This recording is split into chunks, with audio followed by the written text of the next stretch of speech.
More women than ever are now participating in the outdoor sports like hunting and fishing. Within the past 10 years, female hunting participation has increased by 59%.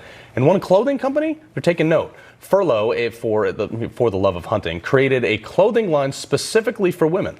And if you still don't have any gift ideas for Mother's Day tomorrow, this could possibly be an idea right here for any of those women out there hunting. Like Carl said, 59% increase. So for more on this, we're going to bring in the founder and CEO of Forloh, Andy Tekmansky, and female hunter, Cassie Bry. Good morning to you both. Good morning. All right, folks. I don't know if you watch the show regularly. I am a huge hunter, so I was super excited about this thing. I'm a big bow hunter, love gun hunting, kind of got into fishing a little bit, but this is such a great representation. One of the first hunt and fish brands to ever launch men and women specific styles. Talk to us about your love for this sport and how important it is that you're getting your female counterparts involved in it. Sure. Well, I loved it enough that I had to start a company around it, so there's that. But we are a premium technical outdoor apparel brand, as you've mentioned, emphasis on hunting, fishing, and evolving into outdoor adventure. For me, as you can see, it was important to have a full kit for men, women, and youth, because I have to build it out for the family. And it's also important to mention that we're 100% U.S. made, and so 100% of our sales support a U.S. supply chain of about 3,000 workers who then go out and spend money back in the U.S. economy. Wow. And speaking of youth, I see that you have somebody else with you right there who's also all decked out in the hunting gear. Cassie, speaking of women, though, do you think it makes a big difference when it comes to women being able to dress appropriately and kind of have, a say in the fashion for hunting? Yeah, no, I think so. In the outdoor world and the hunting world, I just find that there's not a whole lot of option out there for women. So it's just kind of nice to have form-fitting things that are designed by women for women. Yeah, no, it's actually interesting. I have a 9-year-old daughter, and she's just going to be in the deer stand this year. So a little young before, but very exciting. But I've also found that I'm buying her like the extra small boys gear at Bass Pro Shop. Exactly. So I can take a look at this. But one of the other things we've seen on the rise is carry permits in the sport of shooting.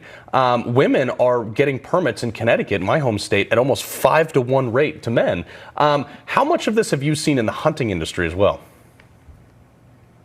The hunting industry is right behind that. I mean, obviously, gun rights are a big thing for hunting.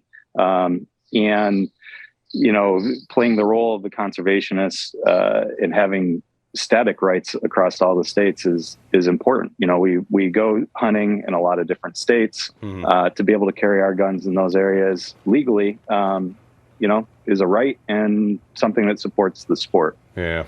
So as Carl mentioned, his daughter is going to be in the deer stand coming up here shortly, but we're seeing a rise in girls ages 13 to 17 when it comes to hunting. Now, this is the biggest growth of any female age group here. Cassie, as a female hunter, how crucial is it to encourage women to participate in hobbies like this?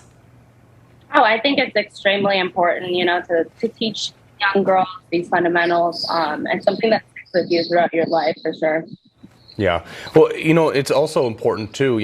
My daughter has been with me when I've taken an animal before, and to explain that to a child, like, this is the value of life. Nature gave you this so you could sustain more life. You could eat this animal, and you could use the parts for a variety of things. And I think a lot of people today in the concrete jungles like Manhattan and things like that, they don't have that same in-touchness. But you were talking about 100% USA made, providing jobs. There's a ton of supply chain problems right now all over the world, but you guys are made here in America. How important was this to that company?